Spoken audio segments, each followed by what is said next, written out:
माजी महापौर महिलेच्या धारेवर रस्ता न करता लावत होते फलक। आधी काम करा मग फलक लावा। महिला गरजली। रोष काढत महिलेचा पवित्रा। लोकप्रतिनिधींना बसली चपराक। मिरज रेल्वे स्थानकाजवळील प्रताप कॉलनी परिसरात नागरिकांनी दीर्घकाळापासून पक्क्या रस्त्याची मागणी केली होती। पावसाळ्यात या ठिकाणी साचणाऱ्या पाण्यामुळे नागरिक त्रस्त झाले आहेत। महापालिकेकडे वारंवार तक्रारी करूनही समस्या सुटली नाही। अखेर आमदार निधीतून रस्त्याच्या काँक्रिटीकरणाचे काम मंजूर झाले आणि त्याचे उद्घाटन सोहळा आयोजित करण्यात आला। मात्र यावेळी जागरूक महिला नागरिकांनी ठामपणे विरोध दर्शवला। काम सुरू झाल्याशिवाय फलक लावू देणार नाही असा निर्धार करून तिने स्थानिक नेत्यांना चांगलेच सुनावले। महिलेच्या या भूमिकेमुळे तेथे उपस्थित माजी नगरसेवक आणि माजी महापौर यांनाही नागरिकांच्या रोषाला सामोरे जावे लागले।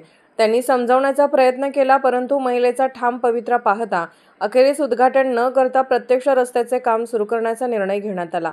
निवडणुकीच्या पार्श्वभूमीवर शहरभर विकास कामांचे फलक झळकताना दिसत असले तरी मिरजमधील या घटनेने लोकप्रतिनिधींना स्पष्ट संदेश दिला आहे। फक्त जाहिरात नव्हे, प्रत्यक्ष काम करा। या प्रसंगामुळे स्थानिक प्रशासन आणि नेत्यांच्या कारभारावर प्रश्नचिन्ह निर्माण झाले असून नागरिकांच्या संयमाचा अंत झाला आहे।